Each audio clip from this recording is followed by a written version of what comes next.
In the heart of a vibrant metropolis, where the thrumming pulse of life ignited every street corner, there existed a cozy culinary sanctuary known as Lano's Bistro.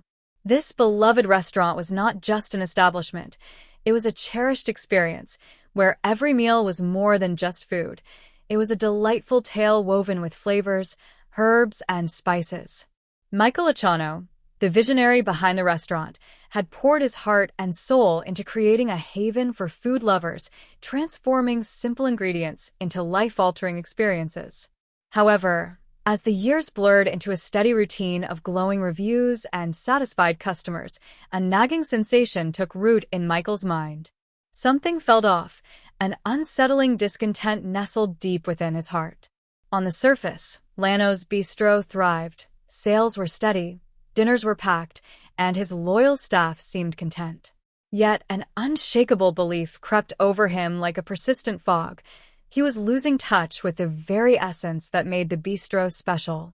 Faced with this crisis of spirit, Michael decided he needed to reconnect with the heart and soul of his restaurant, to experience it as his customers did. In a bid for clarity, he resolved to go undercover, a tactic he had employed in the past. This time, however, he would not don the apron of a chef or the uniform of a waiter. He would cloak himself in the guise of a simple diner, immersing himself in the bistro's atmosphere and observing the environment through the eyes of those who frequented it. On a rainy Tuesday evening, Michael slipped into a comfortable hoodie, jeans, and a baseball cap, transforming into a familiar stranger, a shadow among the patrons. As he entered Lano's, the familiar electric atmosphere enveloped him. The sounds of sizzling pans and the delightful hum of chatter created a lively soundtrack, while the aroma of garlic, herbs, and freshly baked bread wafted through the air, pulling at treasured memories.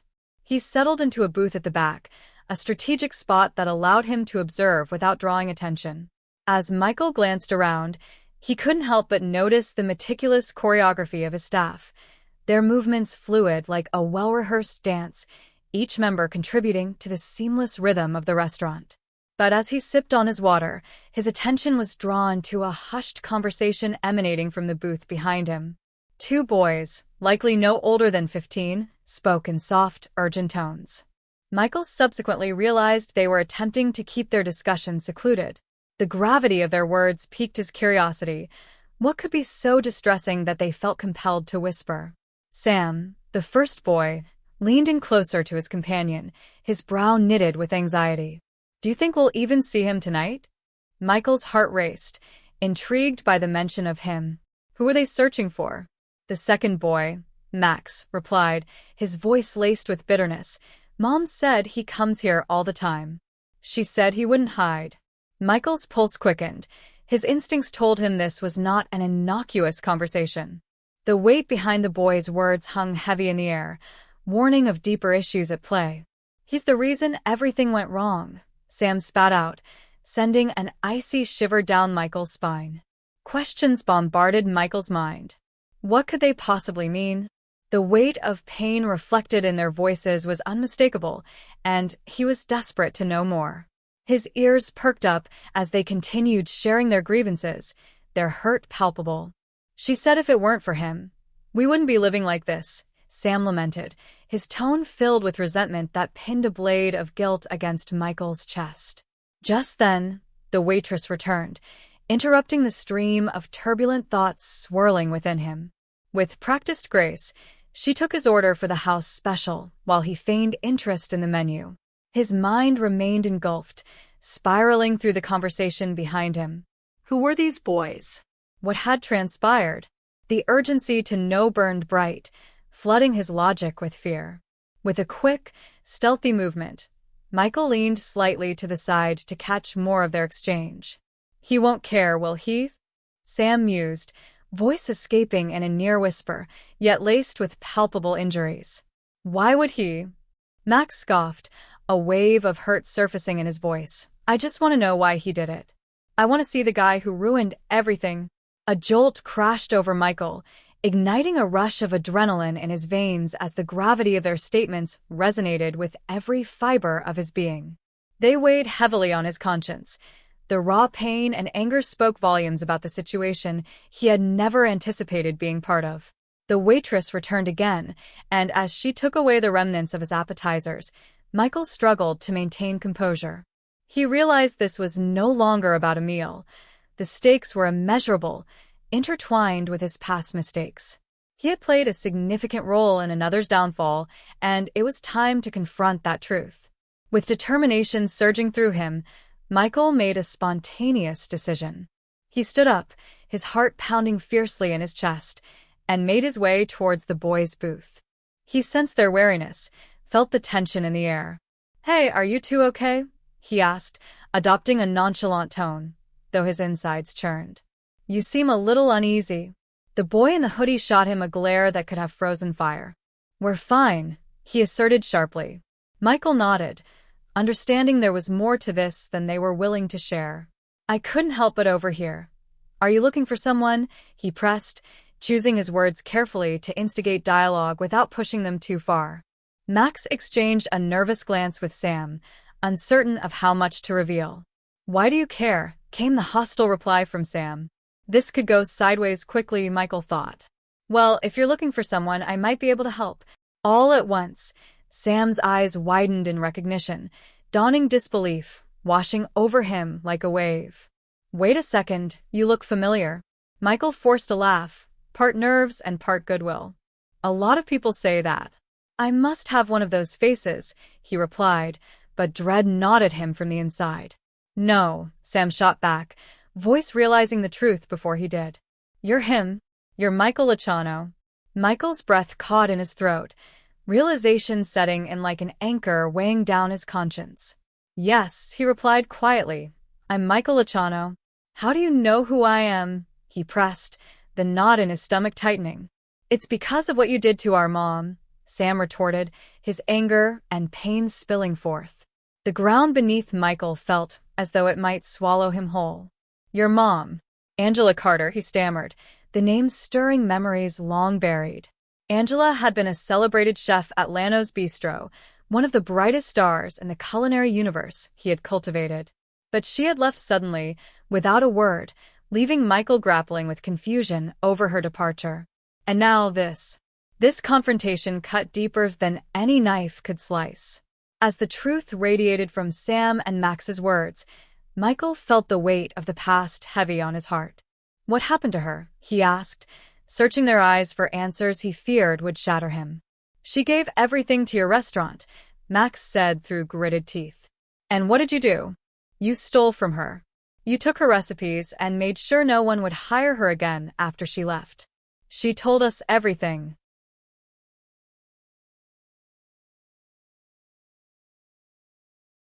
Michael's stomach churned, nausea twisted tight in the pit of his belly.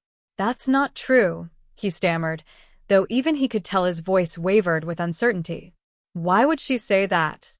"Because it's the truth," Sam shouted, each word brimming with frustration. "You ruined her life. You ruined ours." The punch of his words landed with deafening clarity, sending ripples of guilt crashing through Michael's consciousness. His memories of Angela flooded back, her vivacious spirit, her creativity that had brought vibrancy to his kitchen. Somewhere along the line, that vibrant partnership had frayed, and he had entirely failed to acknowledge it. "You were jealous.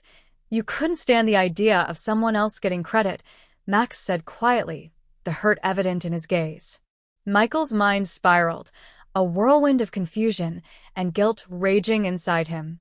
How could he have let things devolve? Yes, he remembered the pressure, the weight of expectations, the drive for success that had blinded him, all at the expense of those who had worked alongside him. "I need to talk to your mom," Michael said, his voice steady but filled with urgency. "If what you're saying is true, I need to hear it from her." The boys shared wary looks, then Sam responded, "She's not here right now, but if you really want the truth, you'll have to come see us." Michael nodded, feeling the gravity of their words. There was no escaping this confrontation with the past. He had to face Angela and take responsibility for the pain he had caused, starting with her sons. That evening, as Michael returned to his office at the bistro, his thoughts churned frantically. Angela Carter. Her name echoed endlessly in his mind, a haunting melody of regrets he had pushed aside, opting instead for success and accolades. How had he imagined he could simply dismiss the costs of his ambition? As he mulled over the revelation, resolving to get to the root of it all, Michael's heart hammered against his chest like a desperate plea for forgiveness. Confronting his past felt insurmountable, yet he was determined to dismantle the wall of mistrust he had inadvertently built between him and Angela. The next day, Michael received a message from an unknown number. Asterisk, asterisk, we need to talk. Asterisk, asterisk, his heart raced with a mix of trepidation and hope. Was it Angela? Would this be the moment of reckoning? Dialing the number, he held his breath. Hello, a familiar voice asked on the other end. Angela, he said, sensing the raw tension in the air. It's Michael. We need to talk.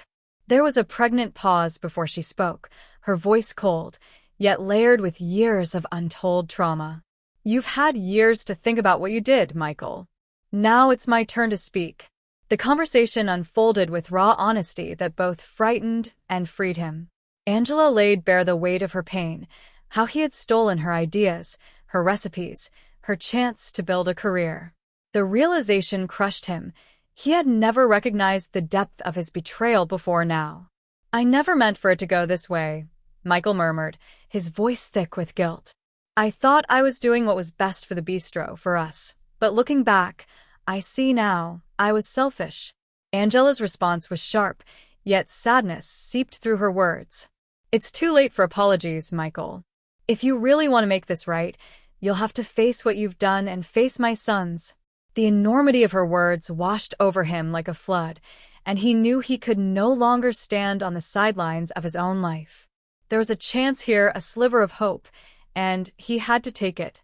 I'll come to see you, he finally declared after a long pause, determination building in his chest. I want to fix this. I need to. When the call ended, the weight of reality pressed down firmly against his shoulders. No longer was it about the restaurant or its accolades. It was about the human cost of his decisions, about rekindling a connection to something far greater than himself. The following day, Michael walked into a quiet cafe, his heart racing with both fear and hope. He spotted Angela already waiting at a corner table. With a determined stride, he approached her, the air heavy with the unspoken truths that lingered between them. Their initial exchanges were brief, overshadowed by the weight of the conversation ahead. Neither of them knew how to navigate the labyrinth of hurt and regret they had built over the years. Tension roiled in the space they occupied, yet Michael felt an unmistakable energy. This was the catalyst for change. I understand this isn't going to be easy, he said, measuring his words carefully. But it's time to confront what happened between us. I owe you that much. Angela's eyes flickered, a glimmer of vulnerability peeking through her guarded facade. You owe me a lot more than that, she replied, her voice steady but laced with years' worth of pain. With each passing moment, the two grappled with the myriad emotions that crested like waves crashing against a rocky shore. It was delicate ground they tread, a history marred by hurt, jealousy, and regret. But amidst it all, the possibility of redemption dangled tantalizingly before them. I want to help you, Michael finally offered, genuine sincerity draping his words. I want to restore the legacy of who you are in this industry. You deserve to be recognized for your brilliance, and I know I can make that happen. Angela's expression softened, recognition dawning in her eyes. It won't be easy, Michael. You've built an empire, and I've lost everything trying to make a name for myself. I know, he replied, his voice steady. But I want to help you rebuild. I want to invest in your talent and creativity, not just as a way to atone for my mistakes, but because I believe in you. Their conversations turned from pain to possibilities. Slowly, tentatively, they began to discuss how they could work side by side, resurrecting the dreams both had long buried. Michael envisioned a new menu, a blend of their unique styles, one that would represent a harmonious reconciliation and a culinary narrative that reflected their collective journey.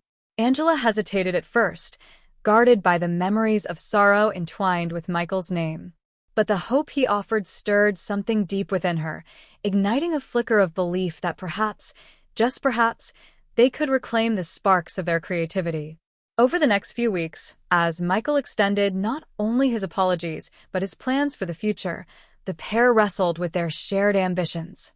They found themselves experimenting in the bistro's kitchen. It became a sanctuary where they could rekindle their passions for food, creating dishes anew and reworking old recipes, now a testament to their journey together. At first, the environment they had shared was clouded with tension, filled with echoes of hurt that had once divided them. But slowly, laughter began to replace the silence, each culinary experiment building a bridge between their hearts. Creativity flowed as they combined their talents, crafting a menu that told their story through every intricate layer of flavor. As the reopening day approached, the excitement grew palpable, scintillating like the aroma of a well-seasoned broth simmering on the stove. Michael embraced the spirit of connection, not only with Angela, but with every person who entered their kitchen. The bistro was transforming into something more than just a restaurant. It was becoming a representation of community, collaboration, and hope.